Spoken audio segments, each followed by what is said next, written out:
Nggih matur suwun sampun memberikan pencerahan wawasan dumateng kita sedaya. Pertanyaan ingkang semindah terkait dengan thariqah, apakah kita sebagai umat Islam itu wajib berthariqah? Kemudian dasarnya dan dalilnya apa? Ingkang kalih terkait dengan ruh, bahasa kita kan di sini adalah ruh. Padahal di dalam Al-Qur'an itu la'ala shawab idza salaka aniruh fa inni ruh min amri rabbi.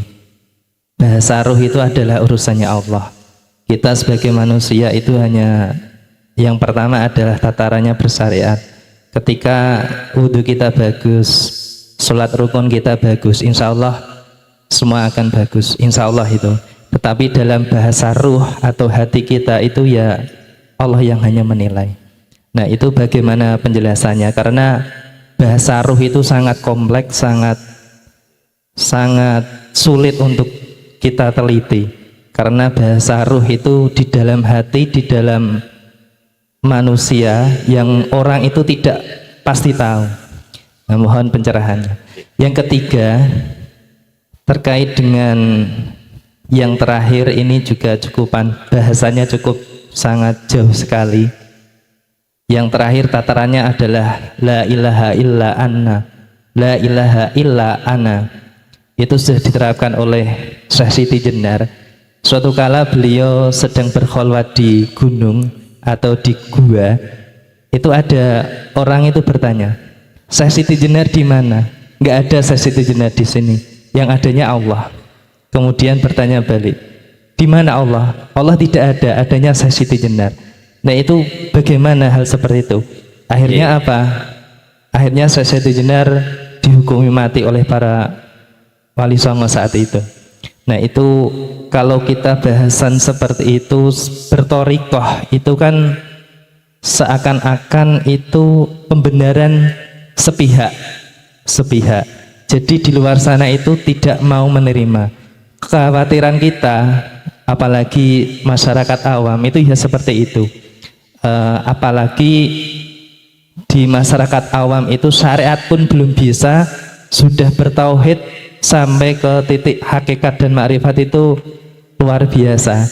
Jadi untuk seperti pengajian ibu-ibu itu baru tataran syariat, bagaimana berwudu, bagaimana menjalankan ibadah yang baik dan sebagainya.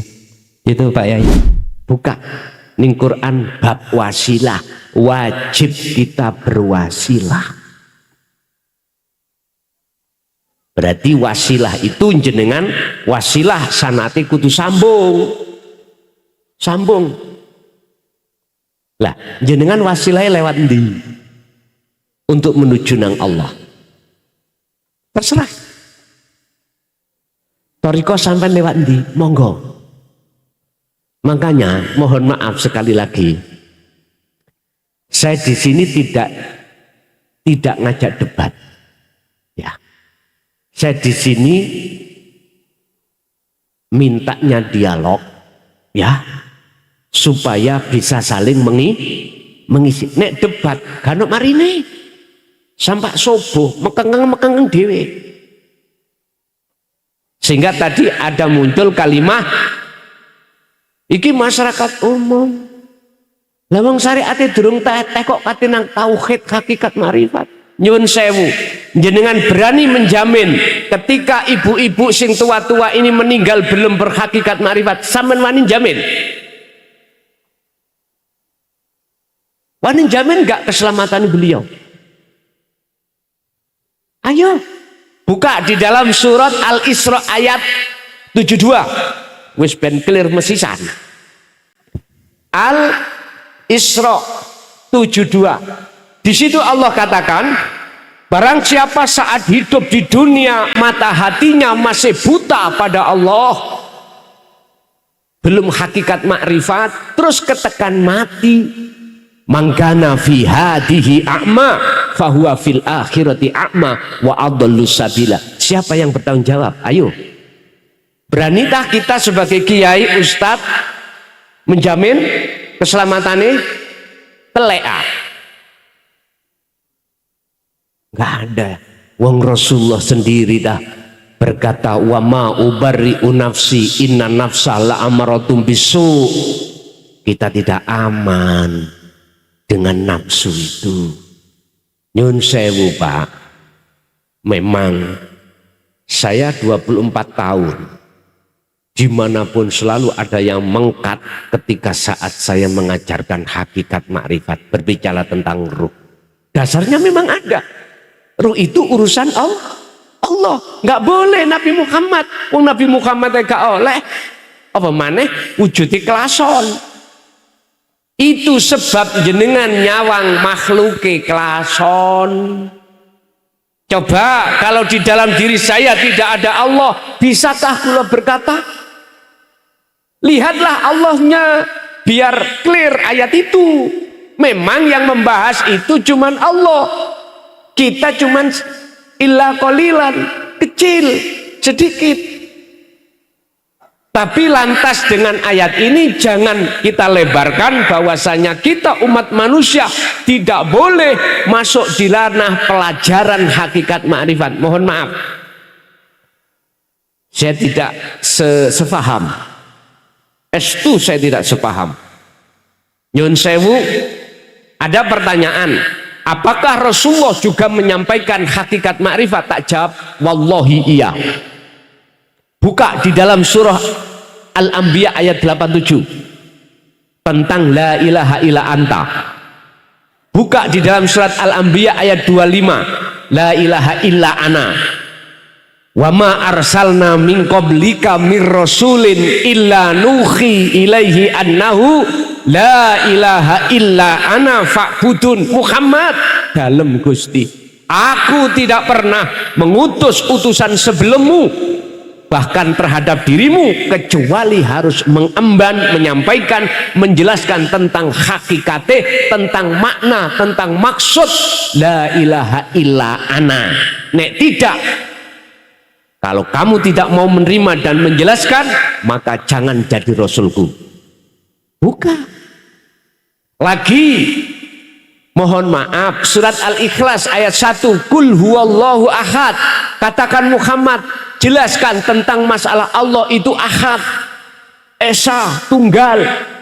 Mohon maaf, hakikat nek dengan syariat dengan hakikat nek gak podo-podo nggawa kacamatane loro mesti gelut. Assalamualaikum warahmatullahi wabarakatuh. Waalaikumsalam warahmatullahi wabarakatuh. Perkenalkan, jare nek ra kenal ra ngerti. Nggih. Nek ra ngerti kok ra ngerti namine Gusti Allah. Iya betul. Masuk. Nami kula Udi Kolis, Pak. Injih. Yang saya mau tanyakan terkait tadi untuk mengenal Allah ataupun lebih dekat dengan Allah. Kita di sini hidup berdampingan dengan manusia.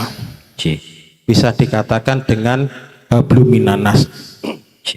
Sekecil apapun perbuatan yang mungkin tidak disukai akan disalahkan.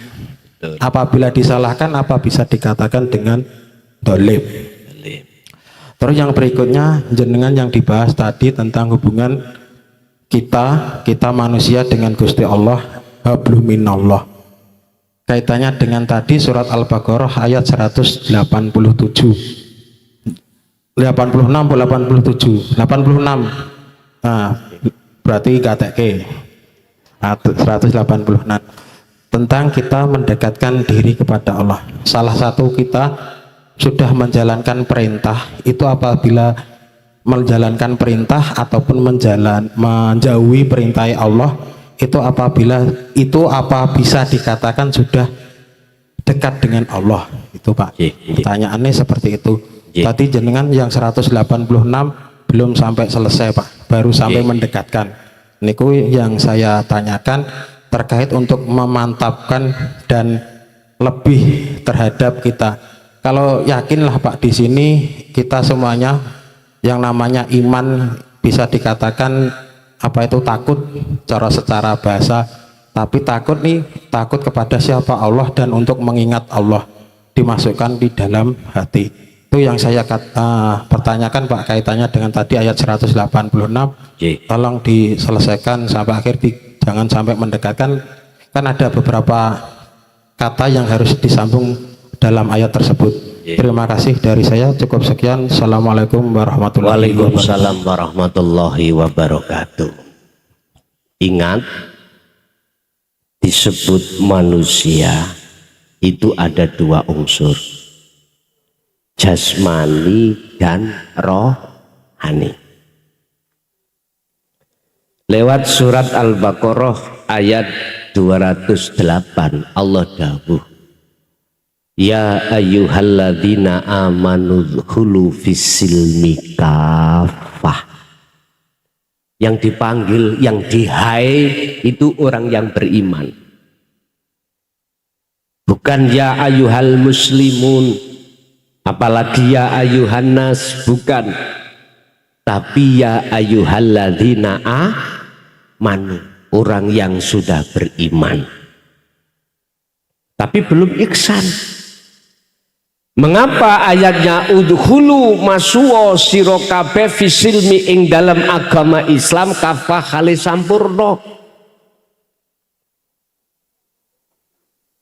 Berarti iman kita masih bermasalah. Saya sebut iman kita masih bermasalah, iman saya masih ada iman selain Allah dalam segi aspek apapun. Kita masih menuduh selain Allah itu bisa memberikan manfaat, bisa mendatangkan mudarat, padahal lewat surat Maidah Allah berkata malakum dzarraw wala naf'an. Selain Allah itu tidak bisa mendatangkan mudarat apalagi manfaat. Lah, ayat ini kalau iman kita belum ihsan nggak paham, Pak. Mengapa? Karena kita selalu memakai logika dan logika. Padahal di luar logika ada iman. Tempatnya di ruhania. Nun sewu, kembali kepada manusia. Ada jasmani, ada rohani. Jasmani kita diciptakan Allah dari, mohon maaf, saripati tanah, nanti nek mati game over, kita kembali ke tanah. Ruhania kita dari Allah nanti akan kembali ke wanafahtu, dan kutiupkan ruhku. Wis niki debat ulama-ulama terkait ayat wanafahtu niki. Nyun sewu. Maksud daripada orang yang beriman disuruh untuk masuk dalam agama Islam sempurna, kesempurnaan Islam itu ada di makrifat. Ada di makrifat. Berarti atau iman kita belum ihsan. Akhirnya kita merasa aku sing pinter, aku sing alim, aku sing isok ini, isok itu, punya ini, punya itu. Tak kandhani sampean. Tadi lewat hadis si Rasul, la haula walaku, sifat sampean gak duwe apa-apa. Tur yo ora iso apa-apa. Oleh karena nafsu membisiki di dalam dada kita, alladzi yuwaswisu fi sudurin nas, itulah akhirnya kita diperintahkan oleh nafsu untuk ngaku. Untuk ngaku. Padahal seluruhnya milik siapa? Allah toh.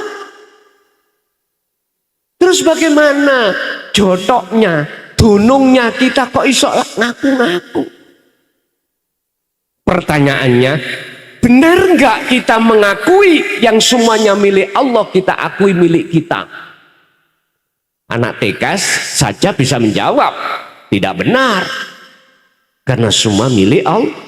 Oleh karena kita selalu memakai logika ini lupa, akhirnya kita terjebak di dalam satu kepentingan nafsu, yaitu ngaku. Qur'ane dibuka Allahu khalaqakum wa ma ta'malun.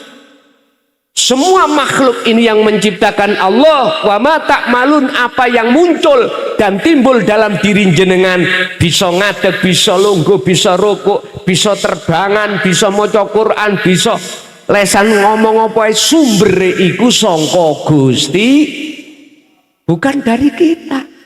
Cuman nafsu mendorong hati kita supaya beriman, ngaku-ngaku sing alim, sing isok moco yo awak dewi. Lah ngoten nggih.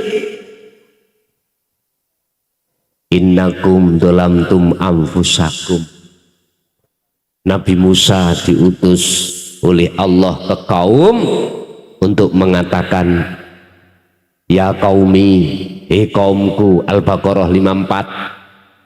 Innakum dolamtum anfusakum, sesungguhnya kamu itu zalim pada dirimu sendiri, yaitu tadi cara kula ngaku.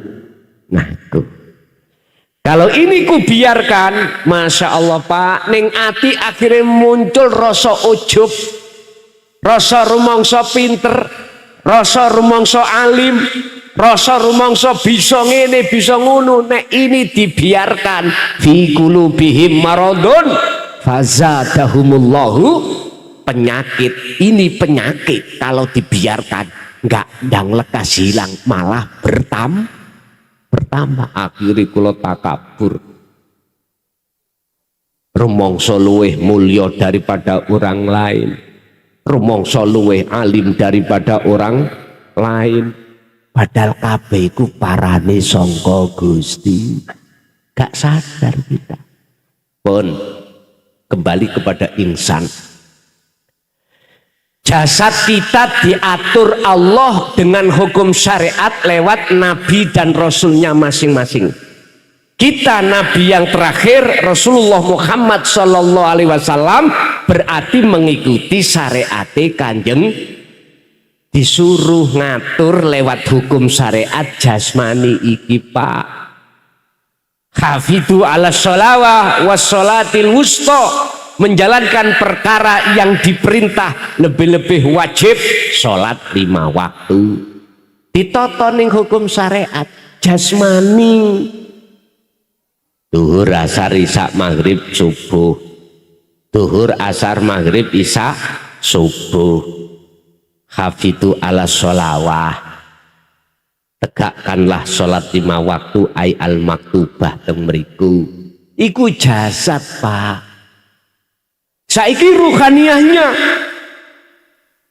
Dari pertanyaan apakah ketika kita meninggalkan larangan dan menjalankan perintah secara syariah jasmani itu bisa mendorong hati kita dekat pada Allah, tak jawabkan di tegas, tidak bisa. Wis, jenengan terima gak terima terserah. Buktine Pak, gak usah ngomong wong liya, saya sendiri. Iya, tekun Pak syariat kula Pak. Mohon maaf miturut kula, wong kula niki sik ngaku-ngaku. Ya toh? Salat gak tahu bolong. Zakat apalagi.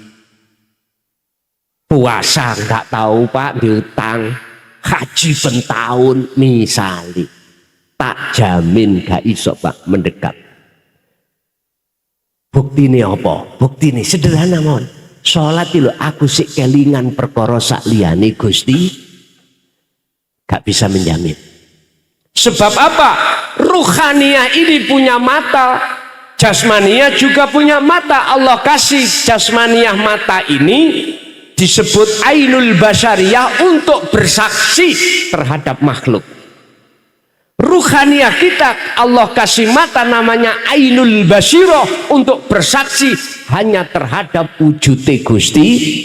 Bagaimana mungkin ruhaniyah saya bisa melihat wujud Allah, minimal merasa Allah itu dekatlah meripate ati kula niki wuto. Nggak bisa. Allah terasa dekat nggak bisa. Tetep apa jare sing ngecat Lombok di sana. Dah bukur ya, duting dukur ya. Allah ide ngomongin dawu kurwana. Pun gak apa-apa iku proses. Ngoten lho nggih ya. Proses.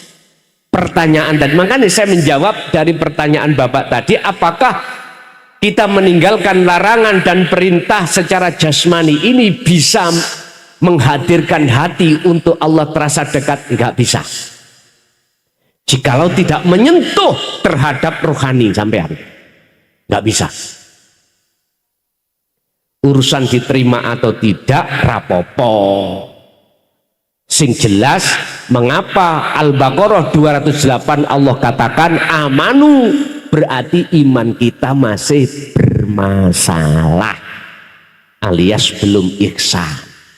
Sebab nyun sewu untuk menuju ke ihsan iku sejatine dandani mripate ati sampean kali kula yang selama ini khatamallahu ala qulubihim, terkunci Pak, tertutup.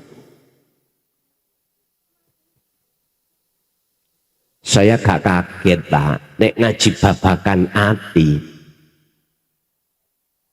iku hanya sedikit yang mau daripada yang tidak.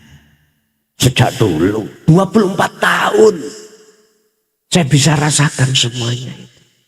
Tapi tidak menjadikan saya berputus asa, justru saya mesaki terhadap saudara-saudara saya selama ini ketika sholat Allah terasa jauh. Jadi saya jawab tidak bisa kecuali jenengan paham tentang la ilaha illa anta subhanaka inni kuntu minal dolimin, kecuali panjenengan iki juga mendawamkan, mendikirkan atau menyadari, merasa semua apa yang terjadi semata-mata sumbernya datangnya dari Allah. Bagaimana mungkin saya menjelaskan ayat berikutnya? Iku mang tasik wakaf. Ya. Bagaimana mungkin saya teruskan untuk ayat yang seterusnya, ketika kamu meminta terhadapku, oleh karena itu mintalah padaku. Gak mungkin saya teruskan ini Pak, karena kita prosesnya masih idza sa'alaka ibadi, belum merasa kalau Allah itu dekat. Saya harus menjelaskan bagaimana caranya Allah terasa dekat. Bahasa sederhana saya gini Pak, apa mungkin saya membawa pelajaran orang-orang yang ada di universitas tak deleh nanggone SD? Mungkin mboten? Mboten mungkin. Prosesnya dulu ini, baru kalau ini selesai baru kita lanjutkan. Sebab di situ kan ayatnya gini, Muhammad, jikalau hambaku bertanya terhadapku, aku di mana? Katakanlah aku dekat. Oleh sebab itu mintalah padaku, pasti kukabulkan. Sebelum ke sini Pak, harus kita selesaikan yang di depan ini dulu. Gak mungkin kita masuk dalam meminta padaku. Wes aku takok, jenengan punya tetangga sampean punya pohon kates, sampean iki kepingin kates, kepingin mendapatkan kates, jenengan metui tonggo sampean apa langsung sampean pundut? Metui dulu toh, harus metui dulu. Kalau sampean pundut tanpa izin metui terhadap tetangga jenengan, ikut disebut malih. Ternyata Bapak Ibu, terasalah kita selama ini penjahatnya Gusti. Semua kita miliki, kita rasa kuek. Ud'uni jalu asirani ingsun, kata Allah. Artinya mengapa itu kok ingsun? Artinya jenengan kudu medui Allah dhisik. sebelum mendapatkan sesuatu, karena sesuatu itu milik Allah. Enggak kita langsung metui ngambil perkara yang kita minta. Iki nek cara etika adab tata krama mboten gadah tata krama. Jadi nyun sewu tak luruske, ayo dulu kita belajar untuk bagaimana Allah terasa dekat. Kalau Allah sudah terasa dekat, tinggal sak klik Pak, ketemu. Nek wis ketemu ya sudah. Astajib laku, jikalau kau betul-betul mintanya padaku, astajib, maka tak sembadani. Kepethuk dilik nang Gusti Allah sadurunge ndonga. Ngoten lho maksud kula. Sebelum kita minta pada Allah, etika tata krama kita sowan ing ngersane Gusti Allah terlebih dahulu. Ngoten lho Pak, pelajarannya cek runtut. Ngoten lho. Diselesaikan dulu, kita di SD, di SMP, SMA, baru kuliah. Gus aku ijazah tak tuku wae. SD, SMP, SMA tak tumbas langsung kula tak terserah jenengan. Tapi berhubung saya menghadapi umat yang kompleks, saya harus proses. Makanya sistem saya itu memakai sistem wasilun, bukan majedubun. Wasilun itu proses dari bawah ke atas, ke atas, ke atas. Nek majedubun mboten. Iku mau langsung tekan ndukur nyeblok. Bukan berarti saya menyalahkan terhadap sistem majedubun, mboten Pak. Oleh karena kami menghadapi umat yang sangat kompleks, biar bisa diterima harus lewat proses. Jadi itu jenengan niki akan bisa dengan adanya jenengan meninggalkan larangan dan menjalankan perintah secara fisik takwa, tapi rohaniah sampeyan harus berhukum hakikat juga. Etikanya hakikat, syariat untuk menghukumi jasad, hakikat untuk menghukumi rohaniah, biar punya akhlak ilahiyah ing ngersane Allah. Istilah contoh jenengan sholat syariate menjalankan perintah jasmani, ning hakikate hati jenengan harus ini wajah wajah. Makanya Al-Baqarah 238 Allah katakan hafidu ala sholawah was sholatil wusta, sholat gaib, sholat tengah, sholat yang dilakukan oleh ruh. Apa sholatnya ruh? Ini wajah wajah. Surat apa itu? Itu di dalam surat Al-An'am 79. Sesungguhnya kuhadapkan wajah rohku kepada wajah Gusti, tapi ya kudu prosesi man. Allah merasa sudah terasa dekat baru bisa Pak. Kalau nggak bisa dereng. Makanya saya katakan walaupun li adami hudurika ma Allah, belum ada kehuduran hati sampai datang Allah, prosesi jenengan kedah dzikir ning ati dengan menyebut nama Allah. Itulah dzikir sir. Allah, Allah. Nanti ditingkatkan rasa. Jenengan harus merasa bahwasanya apa yang muncul dan timbul dari diri jenengan itu sebetulnya datangnya dari Allah. Artinya yang menggerakkan segala hal apapun makhluk itu hanyalah Allah. La wujude Allah yurib iki. Nanten lho. Saged ditampi Pak? Saged? Oke. Lanjut. Ada lagi. Monggo, hai Pak I.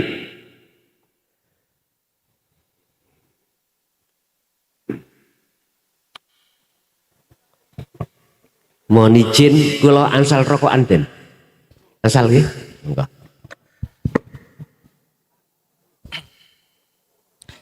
Assalamualaikum warahmatullahi wabarakatuh. Paringi tepang Pak Yai, nami kula Ihsan. Nggih matur suwun sampun memberikan pencerahan wawasan dumateng kita sedaya. Pertanyaan ingkang semindah terkait dengan thariqah, apakah kita sebagai umat Islam itu wajib berthariqah? Kemudian dasarnya dan dalilnya apa? Ingkang kalih terkait dengan ruh, bahasa kita kan di sini adalah ruh. Padahal di dalam Al-Qur'an itu la'ala shawab idza salaka aniruh fa inni ruh min amri rabbi. Bahasa ruh itu adalah urusannya Allah. Kita sebagai manusia itu hanya yang pertama adalah tatarannya bersyariat.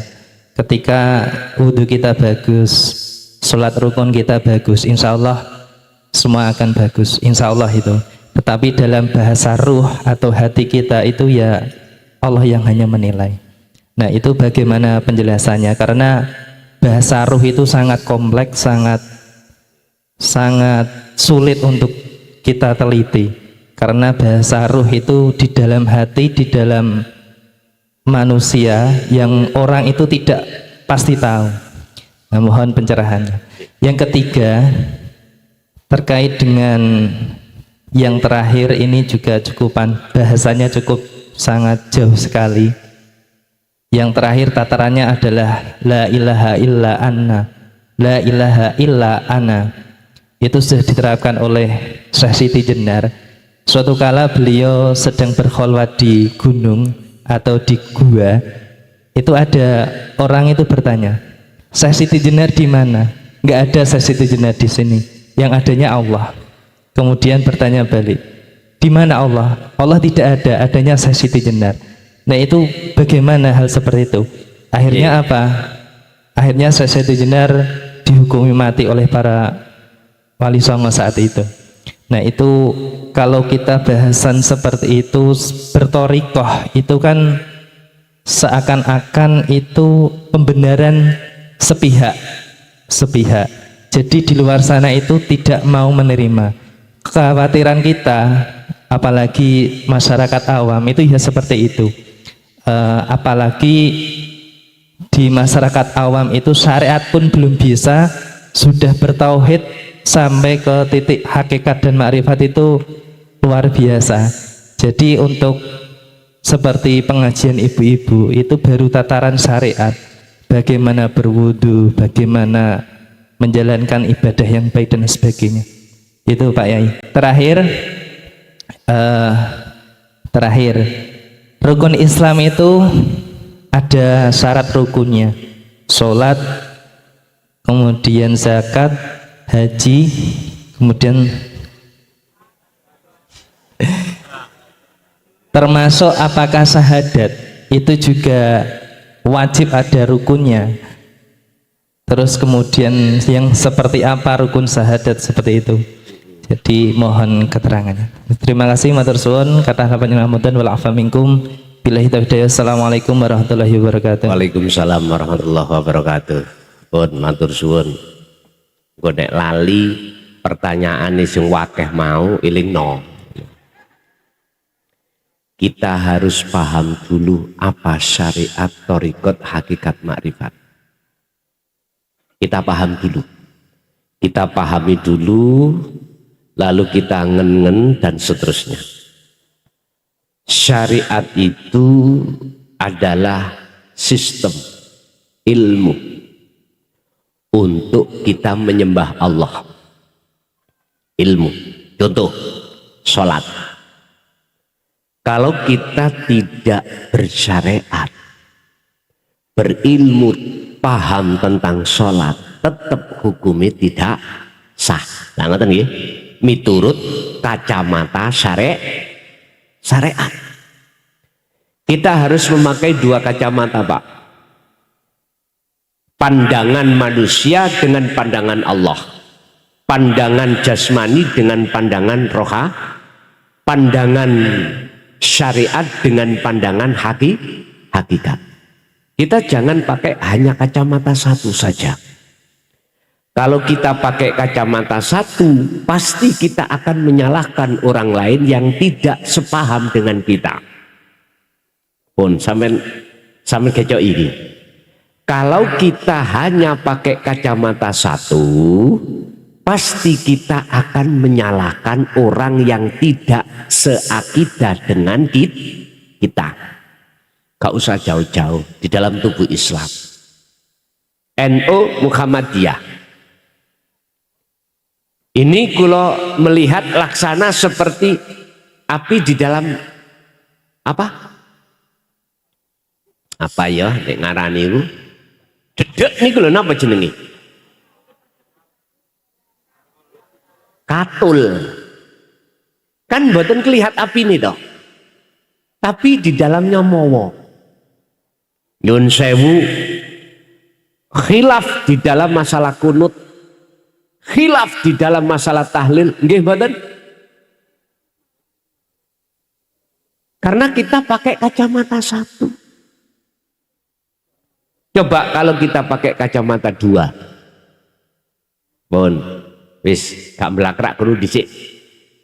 Syariat adalah sistem, adalah ilmu untuk mendidik jasmania kita supaya olehnya melakukan thariqah itu benar.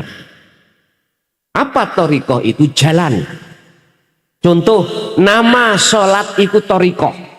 Sampeyan takok Mbah Dimyati, nek takok Mbah jenengan thariqah ya apa? Sholat, ngaji. Saya tidak bicara thariqah mutabaroh, bukan. Sebab saya bertanya, Rasulullah dulu thariqahnya apa? Satu pun ulama satu dunia tidak bisa menjawab. Gak bisa. Apa thariqahnya Rasulullah ketika beliau itu bersyariah? Gak ada yang bisa menjawab. Saya sekali lagi tidak bicara thariqah muktabaroh mulai A sampai Z loh, bukan ya? Bukan. Sekarang saya jawab, nama sholat, nama zakat, nama puasa, nama haji, ibadah makhduf. Membaca Quran, ibadah makhduf.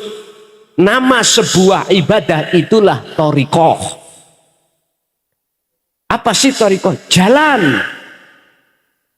Lah hakikat adalah tujuan. Jenengan sholat tujuannya nyembah sapa? Aku tanya, Allah toh? Oke. Kalau jenengan kali kula iki dikatakan sudah berhakikat, hakikat itu adalah juga tujuan untuk mendunungkan ruhaniyah supaya benar ruhaniyah sampai itu betul-betul menyembah Allah. Aku bertanya, waktu sholat jenengan nyembah sapa? Iku lak lesan sampean. Ati sampean kira-kira. Nyun sewu Pak, buka surat Al-An'am ayat 7, ayat 97. Kula tulis ya. Digosok. Oh ini. Tolong biar umat Islam sadar. Nek gak sadar ya wis dudu urus aku. Iki kisahnya Nabi Ibrahim. Al-An'am ayat 97. Di situ disebutkan ini wajjahtu wajhiya lilladzi fatoros samawati wal ard hanifan. Terakhir wama ana minal musyrikin. Pun ini Nabi Ibrahim. Ini tentang hakikat tujuan sholat. Hati. Sesungguhnya ku hadapkan wajah ruhku terhadap wajah Allah. Wajah itu wajah Allah. Sifatnya Allah lilladzi fataras samawati wal ard. yang menciptakan, yang menguasai terhadap isi langit dan bumi.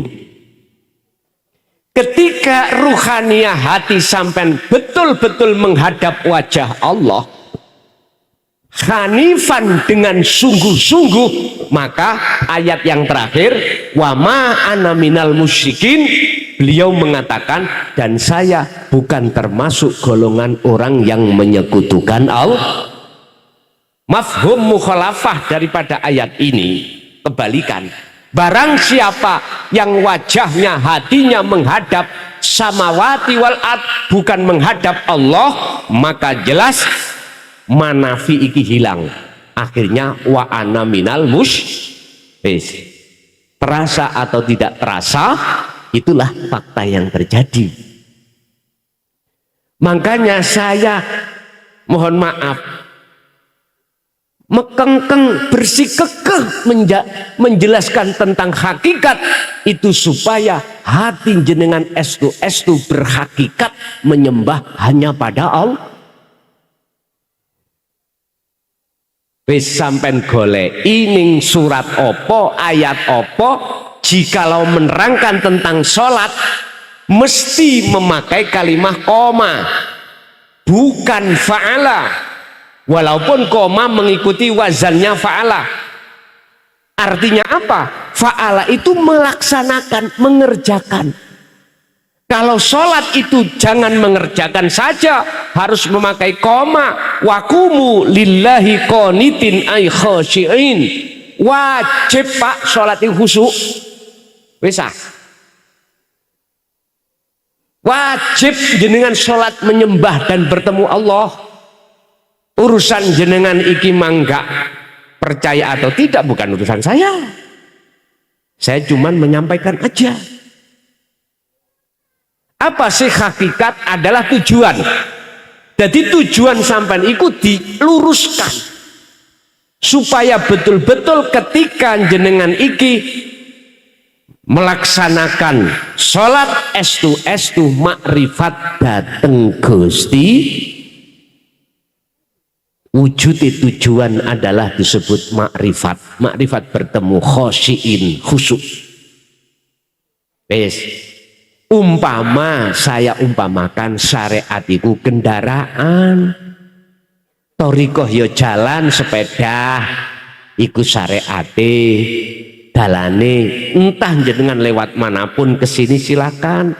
Apa tujuan sampean? Harus dibimbing. Kalau tidak ada tujuan, hakikatnya jenengan bawa sepeda lewat dalan ditakoi, Pak kemana? Oh enggak di tujuan. Jawab sampean ya apa? Embuh. Lah ketika jenengan duweni tujuan kesini ngaji, wujude tujuan sampean teng mriki disebut makri. Lah terus sepeda sampean telepon diparkir enggak? Diparkir, nanti dipakai lagi. Kalau jenengan sudah sampai di sini, mana sepeda sampean? Sampean parkir toh. Artinya gini Pak, ada proses-proses orang sholat itu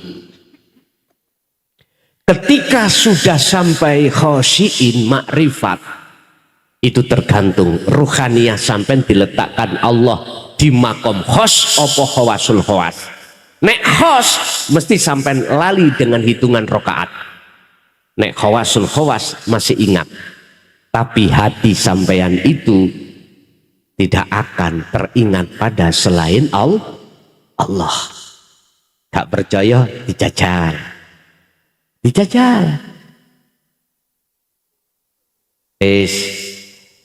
Jadi mohon maaf, sebelum saya menjawab yang pertama tadi, saya harus menjelaskan satu persatu mahua apa sing disebut syariat, thariqat, hakikat, makrifat.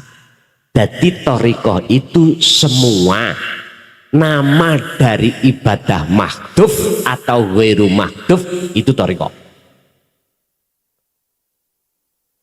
Rasulullah ketika menghadapi kondisi apapun, baik sholat, zakat, puasa, haji, atau aktivitas yang lainnya, ibadah yang tidak murni, beliau dahar, dia ngunjuk, dia aktivitas apapun, beliau jadikan itu sebagai sarana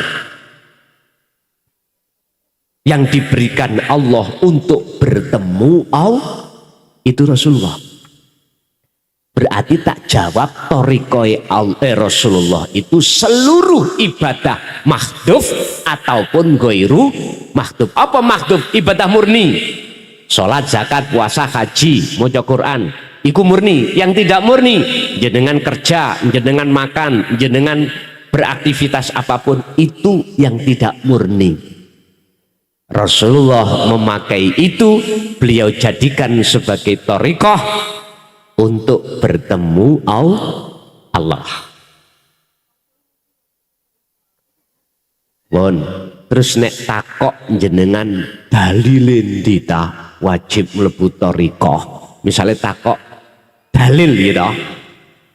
Dalil itu apa sih? Tondo. Coba tak jawab ngenten. Sederhana mawon jawaban kula. Jenengan wau nggo sepeda terus gak ono dalane iso tutuk kene. Halo.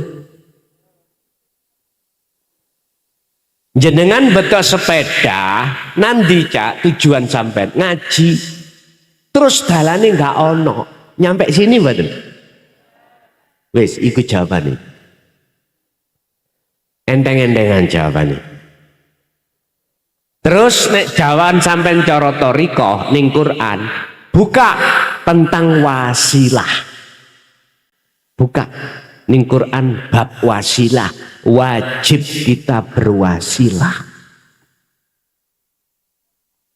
Berarti wasilah itu jenengan wasilah sanate kudu sambung. Lah, jenengan wasilahnya lewat ndi? Untuk menuju nang Allah. Terserah. Thariqah sampai lewat ndi? Monggo. Makanya mohon maaf sekali lagi. Saya di sini tidak ngajak debat. Ya. Saya di sini mintanya dialog ya. Supaya bisa saling mengisi. Nek debat kan marine sampai subuh mekengeng dhewe. Sehingga tadi ada muncul kalimat iki masyarakat umum. Lah wong syariate durung teteh kok kate nang tauhid hakikat marifat. Nyuwun sewu, jenengan berani menjamin ketika ibu-ibu sing tua-tua ini meninggal belum berhakikat marifat, sampean wani jamin? Wani jamin gak keselamatan beliau? Ayo buka di dalam surat Al-Isra ayat 72. Wis ben clear mesisan. Al-Isra 72. Di situ Allah katakan, barang siapa saat hidup di dunia mata hatinya masih buta pada Allah, belum hakikat makrifat, terus ketekan mati, manggana fi hadihi a'ma fahuwa fil akhirati a'ma wa adallu sabila. Siapa yang bertanggung jawab? Ayo. Beranitah kita sebagai kiai ustadz menjamin keselamatannya? Telea. Nggak ada. Wong Rasulullah sendiri dah berkata, wa ma ubarri'u nafsi inna nafsa la amaratum bisu. Kita tidak aman dengan nafsu itu. Nyun sewu Pak, memang saya 24 tahun dimanapun selalu ada yang mengkat ketika saat saya mengajarkan hakikat makrifat, berbicara tentang ruh. Dasarnya memang ada. Ruh itu urusan Allah. Nggak boleh Nabi Muhammad. Wong Nabi Muhammad gak oleh apa maneh wujudi kelason. Itu sebab jenengan nyawang makhluke kelason. Coba kalau di dalam diri saya tidak ada Allah, bisakah kula berkata Lihatlah Allahnya, biar clear ayat itu. Memang yang membahas itu cuman Allah. Kita cuman illa qalilan, kecil, sedikit. Tapi lantas dengan ayat ini jangan kita lebarkan bahwasanya kita umat manusia tidak boleh masuk di ranah pelajaran hakikat ma'rifat. Mohon maaf, saya tidak sepaham. Estu saya tidak sepaham. Nyun sewu, ada pertanyaan, apakah Rasulullah juga menyampaikan hakikat ma'rifat? Tak jawab, wallahi iya. Buka di dalam surah Al-Anbiya ayat 87 tentang la ilaha illa anta. Buka di dalam surat Al-Anbiya ayat 25, la ilaha illa ana.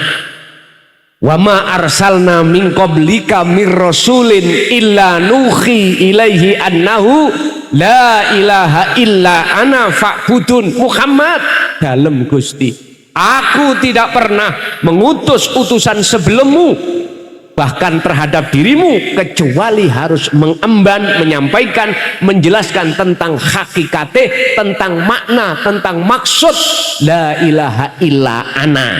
Nek tidak, kalau kamu tidak mau menerima dan menjelaskan, maka jangan jadi rasulku. Buka lagi, mohon maaf, surat Al-Ikhlas ayat 1, kul huwallahu ahad.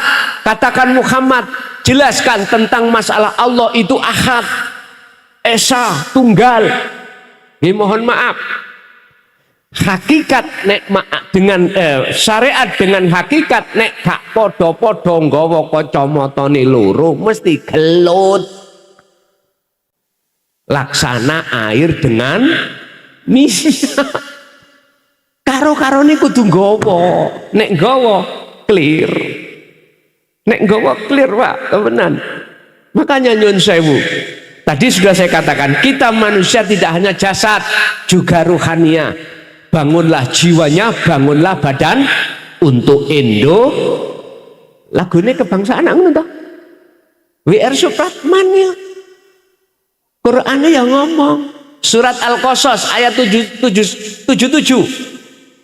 Wabtaghi fima atakallah darul akhirah, urusan akhirat, urusan rohania harus sampean cari. Tapi urusan dunia jangan kau tinggalkan. Loh ini lho maksudnya. Jadi nyun sewu Bapak Ibu, memang secara Quran muhakamah ada ayat hujah yang mengatakan tentang roh itu hanya urusane Gusti. Memang ya, tapi lantas jangan jenengan mandang makhluknya Nabi Muhammad. Pandanglah hidup yang menguasai Nabi Muhammad itu siapa. Nek jenengan mandang kula makhluk gak ketemu dengan ayat ini, tabrakan. Tapi nek sampean bisa memandang Allahnya, sebab Allah tanpa ada pada diri kita, coro saya nggak mungkin kula saged nyontot, saged ngomong lho gak iso. Tapi nafsu selalu menghujam dalam hatiku untuk aku disuruh untuk ngaku. Ya ini loh. Bagaimana mungkin kita akan bisa memandang Allahnya, lawang mata hati kita masih buta. Akhirnya jatuhnya iman kita yang memberikan pengajaran la ilaha illa anta iku makhluk. Ya ini lho Pak, ndadekno gelut iku ya ono kene. Terkait masalah siapa? Sesiti Jenar dengan Wali Songo. Jenengan lah cari sejarah toh. Nggih mboten? Ya apa gak lakan gorong roh. Kita semua kan jari ini. Nggih mboten? Kita cari sejarah sing ono film. Iya enggak? Iya apa enggak? Kita kan enggak tahu. Kita semuanya di sini itu mbade-mbade. Nyun sewu Pak, mohon maaf, tidak ada ceritanya ala inna auliya Allah la khaufun alaihim walahum yahzanun, saling membunuh, enggak ada. Kalau boleh saya katakan, itulah propaganda orang-orang yang tidak suka dengan ajaran Rasulullah di jalur hakikat makrifat. Kalau boleh saya katakan ya, kalau boleh. Saya tidak menyalahkan apa yang ada di film itu. Ketahuilah kita itu mek jari, tidak tahu sendiri. Ingat, di dalam Al-Quran Allah katakan, ala inna awliya Allah la khaufun alaihim walahum yahzanun. Nggak ono pak ceritanya nek podo kekasihnya Allah iku bunuh membunuh, gak ada. Orang yang hatinya sudah berbudi luhur, nggak akan mungkin dia akan menyakiti orang lain. Nggak akan mungkin muncul riak, takabur, sum'ah, hasud, nggak ada. Kalau hati sudah berbudi luhur, kalau hati kita betul-betul sudah khudur ing ngersane Allah, maka tidak akan hati punya sirik nang wong liya. Makanya tolong belajarlah Al-Quranul Qadim. Jangan belajar Al-Quranul Karim aja biar paham. Pakailah kacamata dua, pandangan Allah dengan pandangan manusia. Hablum minan nas ya hablum minallah. Habl iku tali pak, hubungannya sesama manusia. Hablum minallah berarti taline roh nang Allah langsung. Buka Al-Baqarah 256 tentang habl. Faqadistamsaka bil urwatil wuthqa lam fisal malaha. Pegang teguhlah tali Allah itu. Jikalau kau ingin hatimu tidak akan pernah diprovokasi oleh nafsu, pegang tali Allah. Mana sih tali Allah? Jawabannya satu. Wa may yakfur bitauhid wa yu'min billah, itulah zikir.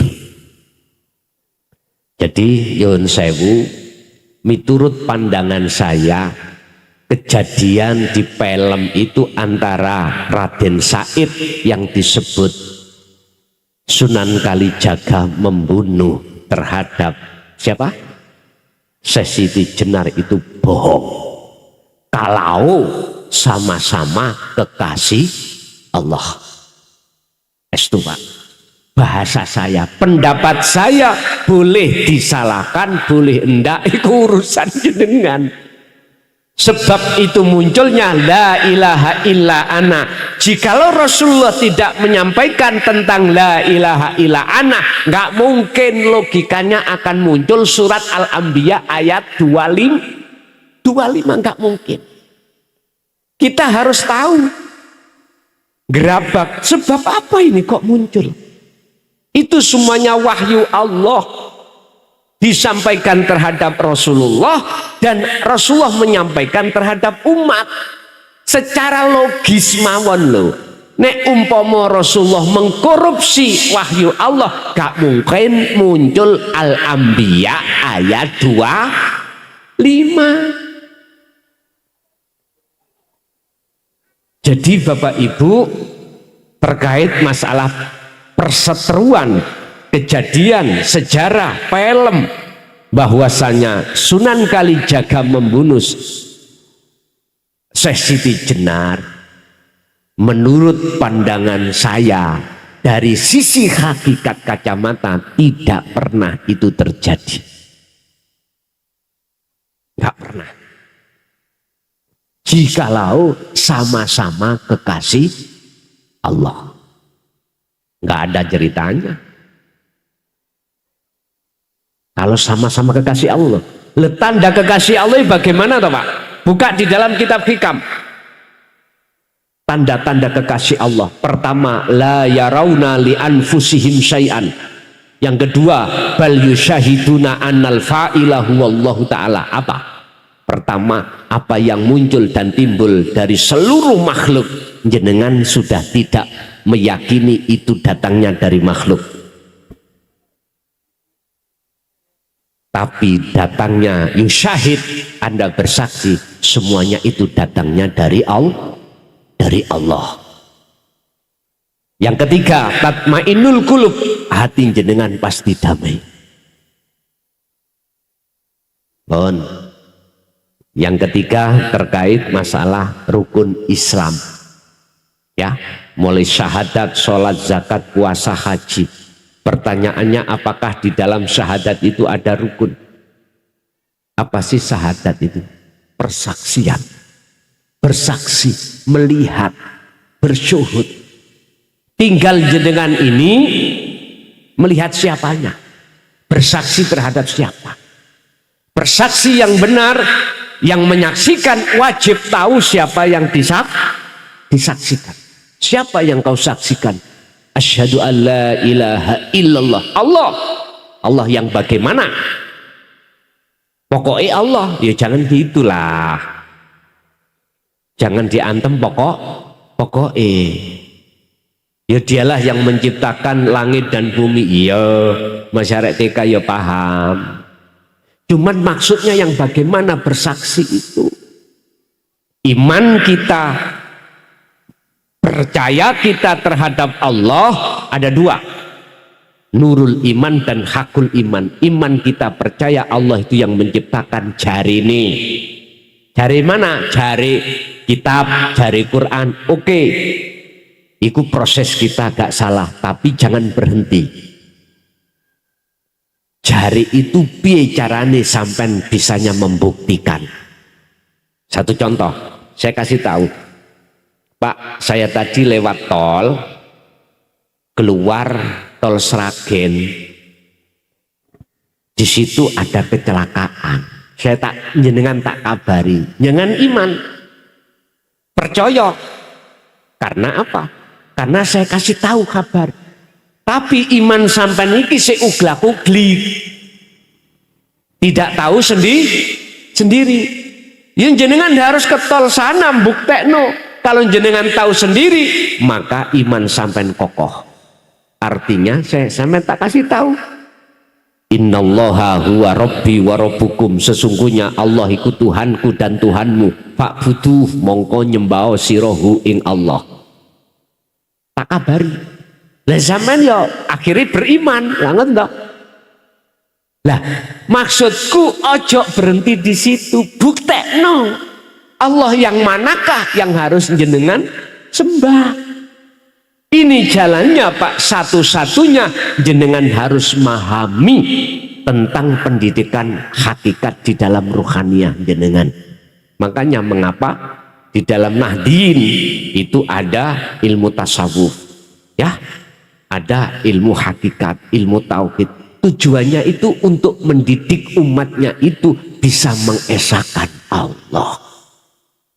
Rasulullah menyampaikan, oke, walladzi arsala rasulahu bil huda wa dinil haq. Nah ini, dialah Allah yang mengutus utusannya Muhammad bil huda dengan membawa petunjuk wa dinil haq, aidinu tauhid. Tujuannya supaya jenengan bisa mengesahkan Allah hatimu.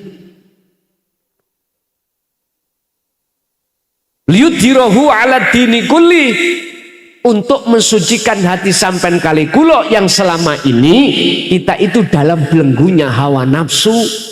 Walau karihal musyrikun, walaupun ditolak, dibenci oleh umatnya, maka Rasulullah tetap menyampaikan. Makanya saya 24 tahun ini Pak, umpama ditimbang sing benci ambek sing purun, sing samikna wa asoina dan samikna wa atokna, luwih banyak iku samikna wa asoina, menolak. Gak apa-apa, kata salah no, iku hak panjenengan masing-masing. Enggak, karena ingat, cuman ingatlah kita di dunia hanya satu kali. Coba kembali kepada surah Al-Isra. Barang siapa saat di dunia hatinya masih buta pada Allah, terus mati, maka di situ akan buta dan gelap. Wa adallus sabila, dan jalannya lebih sesat. Ayo dingen-ngen ayat ini nggone arepe turu. Dingen-ngen. saya tidak ada niat untuk memaksa jenengan beriman. Apa yang kusampaikan ndak Pak, iku hak jenengan masing-masing. Intine mek ngeten, jenengan kali kula iki nek selama masih ngaku-ngaku rumangsa alim, rumangsa pinter, pinter kitab, pinter nahwu, pinter sorob, pinter fikih, pinter hadis, tak jamin sampai kapanpun hati kita buta pada Allah. Estu. Tak jamin. Estu. Sampai kapanpun kalau kita masih dalam hati ada rasa pengakuan diri makhluk, tak jamin sampai kapanpun kita tidak akan pernah hati kita, mata hati kita kebuka terhadap sejatining Allah di situ, maka kita tetap kegolong orang-orang yang khotamallahu ala qulubihi. Nggih. Ono sing kancrit enggak pertanyaan Mang? Ada sing keri? Tolong sampean elingno. Pertanyaan dari Bapak tadi lah. Sudah semuanya aku jawab? Oke.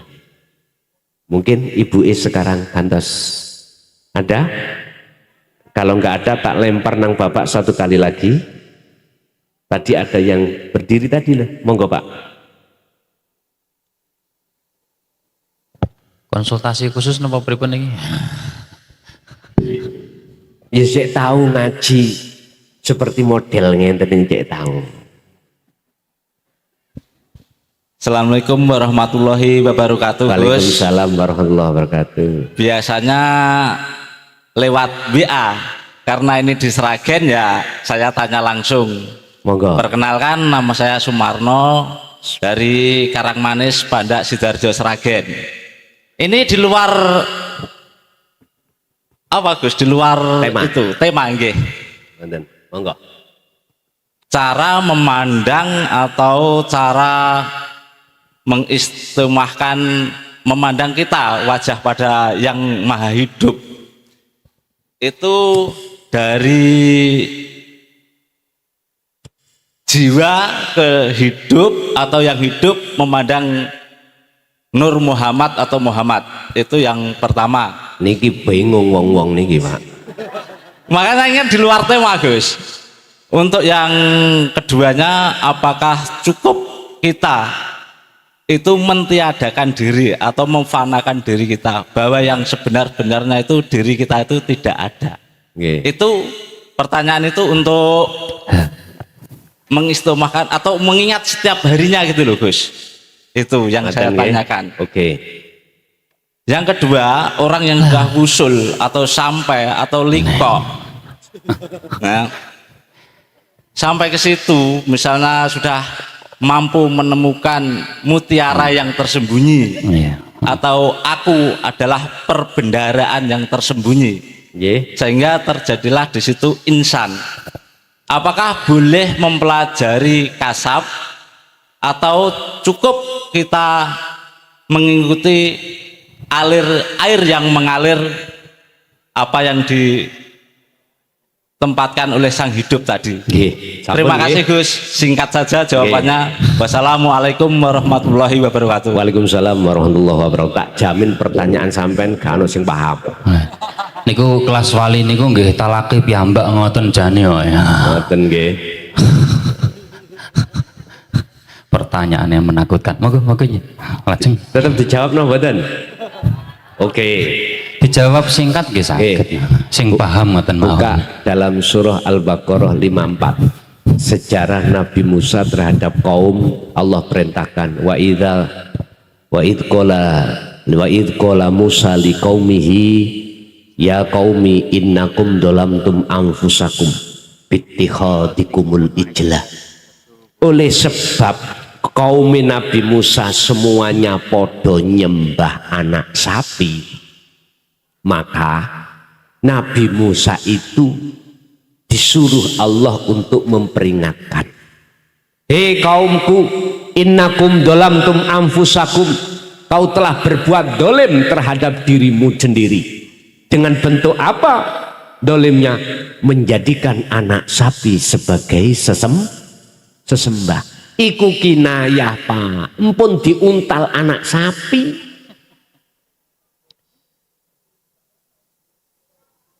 Inilah maksud ayat yang tersirat adalah kita manakala dalam hati ini ada selain Allah, berarti kita telah menggembol anak sapi, namanya pedet. Nek dijarno akhirnya gede dadi, nek wis dadi sapi belen, makanya dek wingi dibelai. Terus caranya bagaimana untuk mengeluarkan anak sapi itu dari hati kita? Teruskan ayatnya, faktulu anfusakum. Gini kok gak paham, jenengan tak jelasno. Ringkes ilangono keakuanmu sing duweni rasa iso ngene iso ngono, punya ini punya ilangono, sebab semuanya milik Allah. Itulah proses tahali menuju tajalli. Itulah dzikir nafi itsbat. Titik. Nomor kali bab menghadap. Yang menghadap itu kalau kita melihat secara jasmani, Muhammad, dari mana kau keluar? Arahkanlah dirimu ke Masjidil Haram. Karena Ka'bah di tengah-tengah Masjidil iku syariate, berarti orang umat Islam nek sholat jasate kudu ngadep Ka'bah.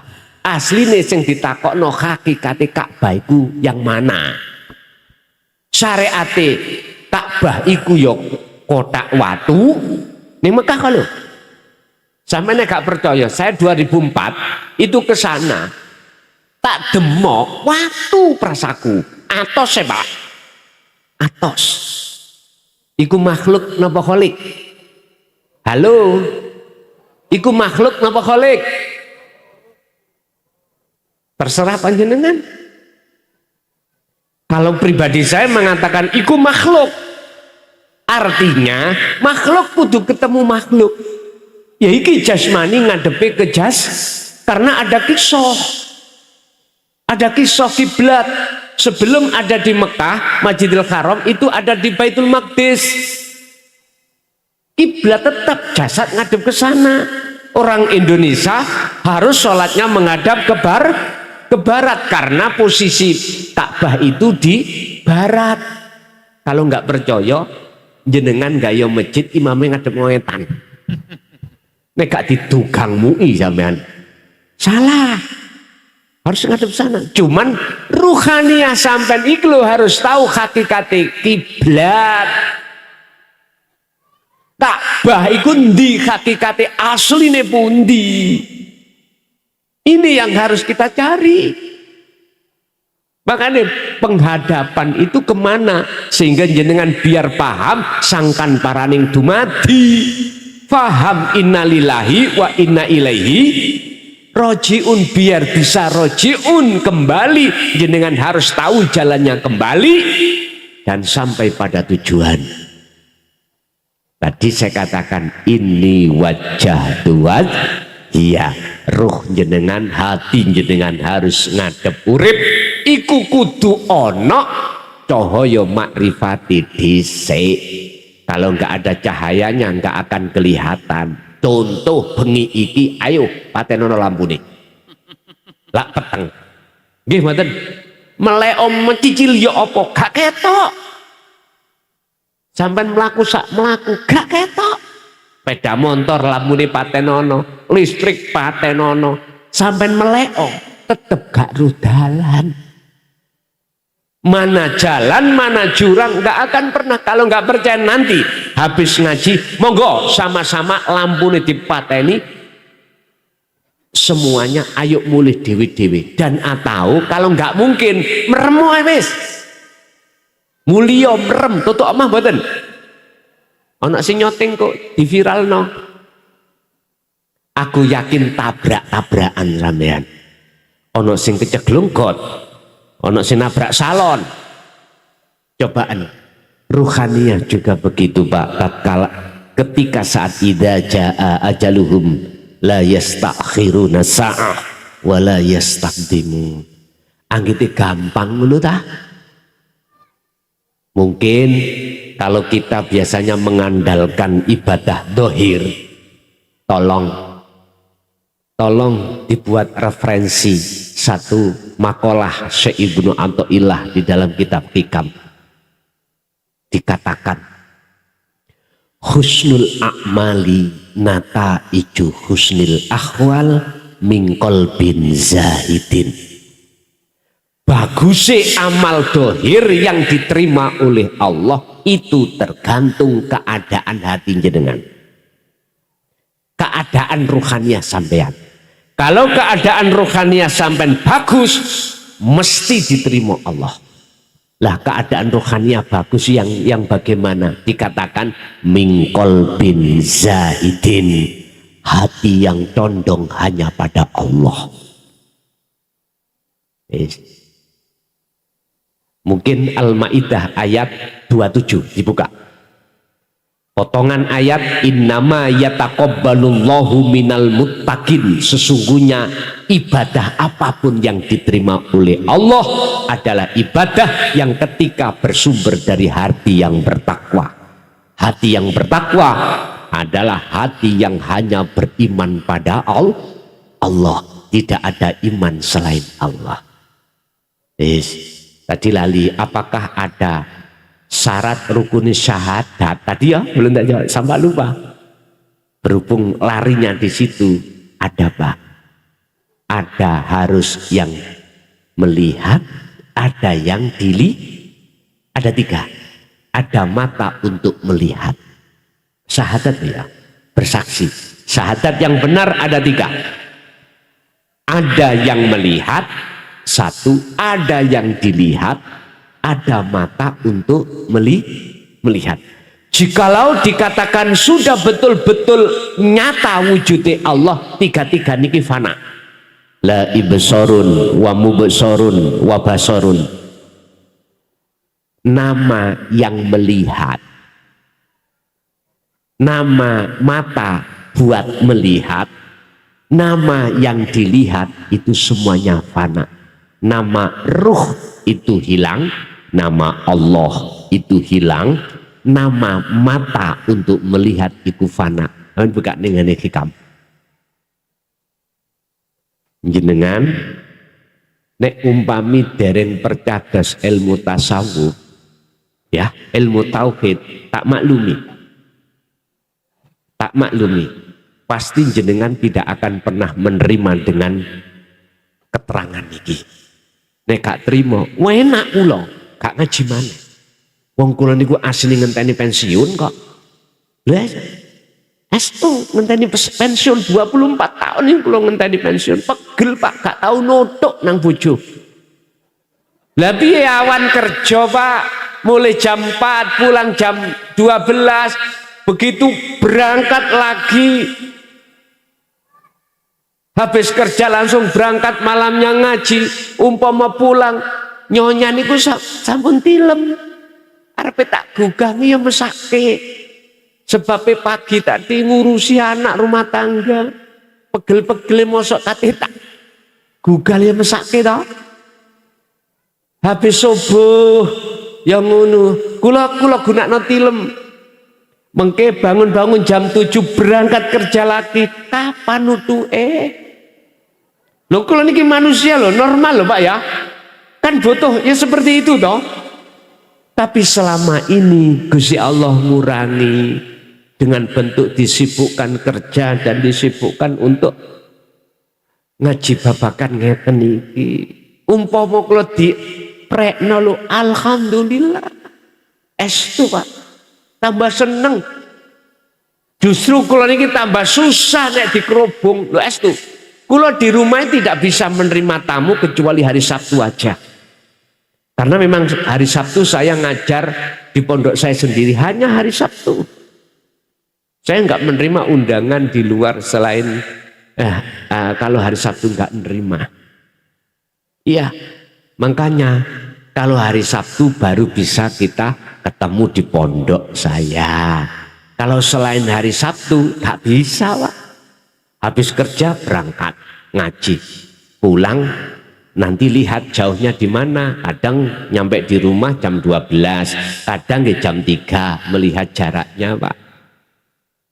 Apalagi kalau sudah ini ke Malaysia, aduh, mulai jam pira. Kalau di luar Jawa sudah sering di Lampung, di Palembang, Sumatera, Riau sudah.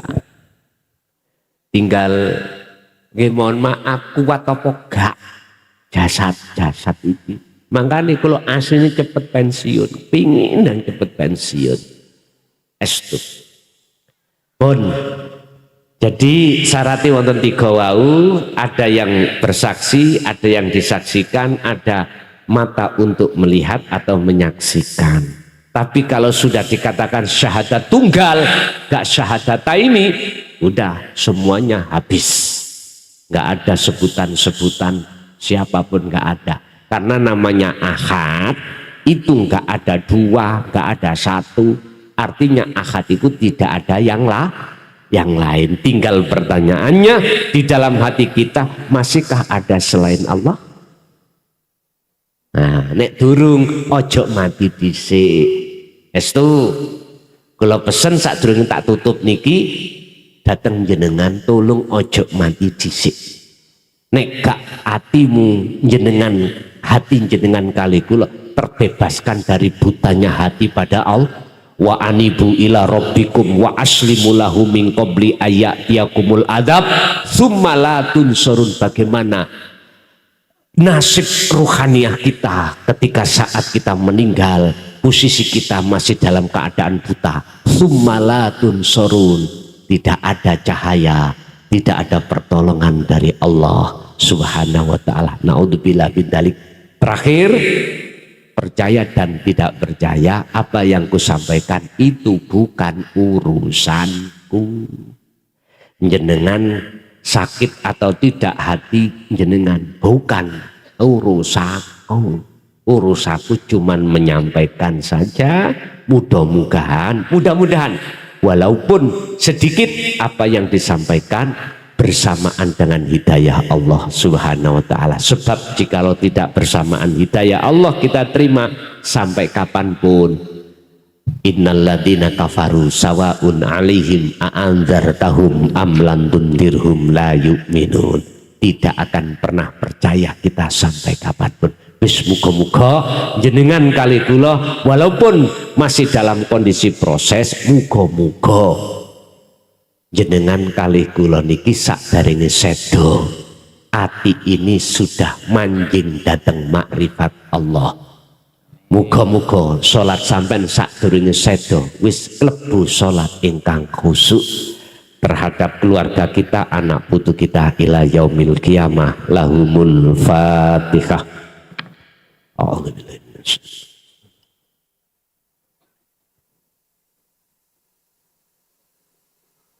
Mulai awal sampai akhir mbok pilih kata kalimat ucapan yang kurang berkenan, saya pribadi nyuwun agungi pangapunten.